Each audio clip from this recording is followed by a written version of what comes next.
पहला पाठ नबी इसायास का ग्रंथ अध्याय 61 वचन संख्याएं 9 से 11 तक।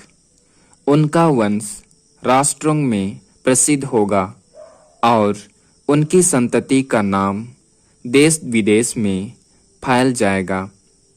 उन्हें देखने वाले सब के सब जान जाएंगे कि वे प्रभु की चुनी हुई प्रजा हैं। मैं प्रभु में प्रफुल्लित हो उठता हूँ।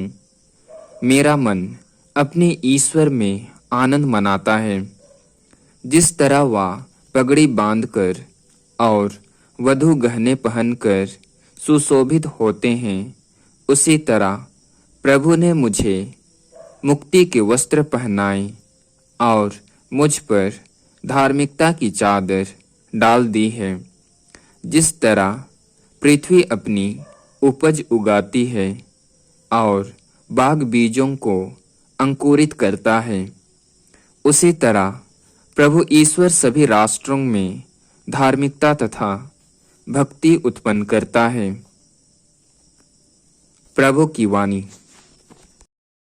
संत लूकस के अनुसार पवित्र सुसमाचार अध्याय 2 वचन संख्याएं 41 से 51 तक।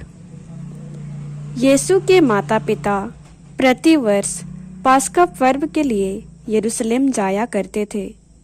जब बालक 12 बरस का था तो वे प्रथा के अनुसार पर्व के लिए यरूशलेम गए। पर्व समाप्त हुआ और वे लौट पड़े, परंतु बालक यीशु अपने माता पिता के अनजान में यरूशलेम में रह गया। वे यह समझ रहे थे कि वह यात्री दल के साथ है, इसलिए वे एक दिन की यात्रा पूरी करने के बाद ही उसे अपने कुटुंबियों और परिचितों के बीच ढूंढने लगे। उन्होंने उसे नहीं पाया और ढूंढते ढूंढते वे यरूशलेम लौटे। 3 दिनों के बाद उन्होंने यीशु को मंदिर में शास्त्रियों के बीच बैठे उनकी बातें सुनते और उनसे प्रश्न करते पाया। सभी सुनने वाले उसकी बुद्धि और उसके उत्तरों पर चकित रह जाते थे।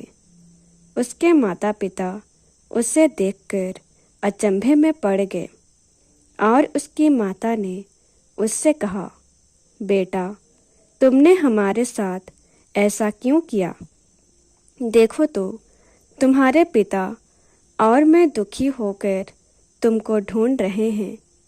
उसने अपने माता पिता से कहा, मुझे ढूंढने की क्या ज़रूरत थी? क्या आप यह नहीं जानते थे कि मैं निश्चय ही अपने पिता के घर में होऊंगा? परंतु यीशु का यह कथन उनकी समझ में नहीं आया।